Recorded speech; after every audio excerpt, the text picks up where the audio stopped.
Say your name. All right, yes, so I'm Sarah James, interviewing Heather Allen about the ACA Oral Histories on the 3rd of June, 2011. All right, so Heather, can you tell us why and how you became an archivist and why it was interesting? My first archival gig was when I was 16, and I volunteered at the Cumberland County Museum and Archives in Amherst, Nova Scotia. And I was so great that they offered me a job the next summer as I was getting ready to head to university. And so I worked there in their archives for 3 summers, doing archival work as well as museums. You know, it's a very small museum, so I was doing archives, programming, museums, tours, shutting the place up, that sort of thing. So it was great. So I had a very early start and very early appreciation for what archivists do at a very practical level. So that was great. And then I went to university in Fredericton, New Brunswick, and did anthropology and history. So I kind of kept on the same track. And while I was in university, I worked at the Provincial Archives of New Brunswick. So that was great. And that led me to my grad studies, which was actually museum studies. I opted to do museum studies as opposed to archival studies.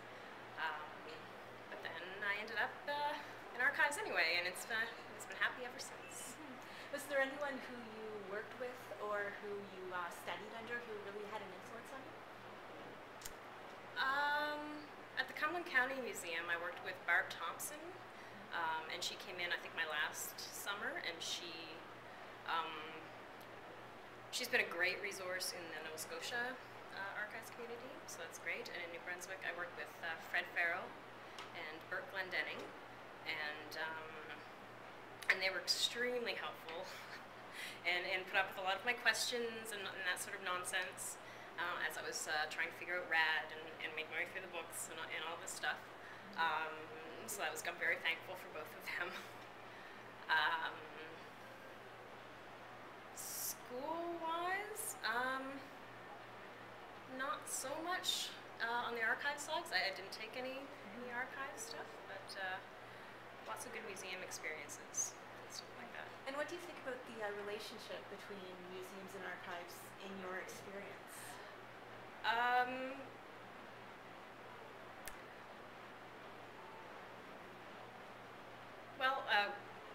Where I began, it was both a museum and archive, so that was a very obvious joint effort, just because of small community, etc. But I think on the larger scale, we need to start looking at building a closer relationship, and bring libraries into that as well, just because we share a lot of the same philosophies and ways of engagement and things like that. So I think it's important to not ignore these connections and not be snooty about it, which I've seen happen, both on our side and on their side. And I think it's good that there should be a little bit more collaboration and sharing of ideas and resources, as the talk was this morning, about getting together and talking and sharing, which I think is extremely valuable, especially where resources can be scarce and that sort of thing. Okay, great. Can you talk about how you became involved with the Association of Canadian Archivists? I've only been a member for, I think, 2 years, and I've just recently, within the last 3 or 4 months, been recruited by Rod Carter to be on the communications committee. And so far, we're still getting set up with a few things. We've just passed a social media policy. We're working on a communications plan. Those are still in the works. So I worked on the drafts a bit for those. And basically, so far, my duties have mostly been with the social media side of how the ACA is trying to communicate both with its members and with potential members, and with the outside communities and the archival community in general. So we've established a Facebook page recently, and that's been quite successful. We've gotten a lot of members and lots of feedback. I'd like to develop a bit more participation on the site, because I was hoping for more, but we're getting there. We're just starting. And I've been doing most of the tweeting for the ACA, both before the conference and building up and advertising the conference, and doing some live tweeting and announcements now that we're here and at the conference.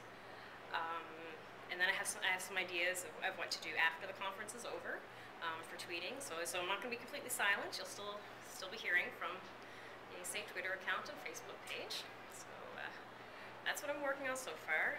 There are bigger plans with the Communications Committee about maybe some changes to the bulletin and to the webpage and that sort of thing. So I assume I'll be helping there too, and not just getting to play with the internet and calling that a contribution.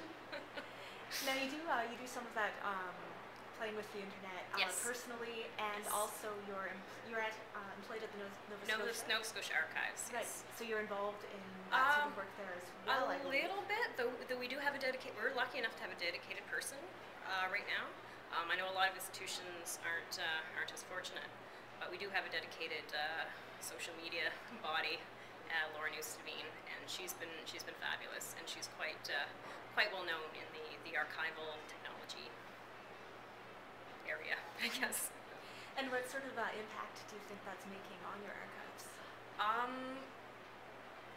It's been fairly great, both for communicating events and generating interest. We've been sharing bits of our collection that people may not always get to see, like if we're working on a new scanning project and getting some new interesting images, and it's something that we're excited about.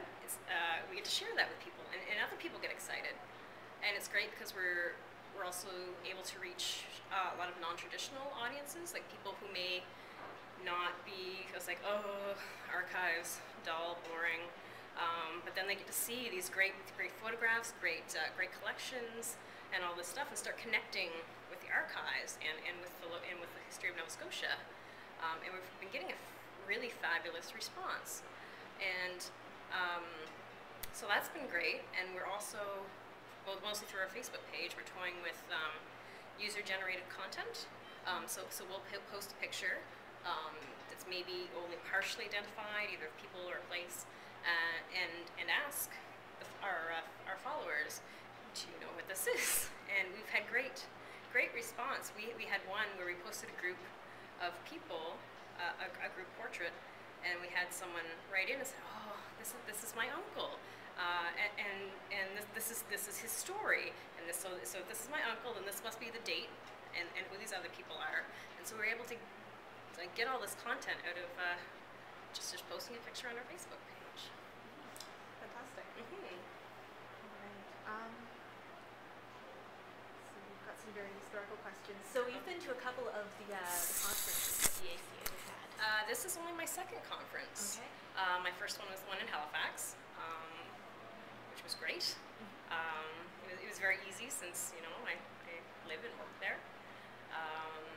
And it's great to be at this one in Toronto as well, being that I lived here for quite some time while I was at school and afterwards. And so far the content's been great. I'm really enjoying the speakers and the sessions, so it's a good opportunity. All right, fantastic. Is there anything else that you'd like to say or talk about the ACA or about archives? Maybe, I don't know. So far I'm having a great time. I think it's great what you guys are doing, and I hope that you're going to get a great response, and I'm sure you will. Yeah, go archives. Wonderful. Yeah. Nope, that's good. Is No, that that's okay? great. Fantastic. All right. Thanks so much. No Do problem. I just press it again? Yeah.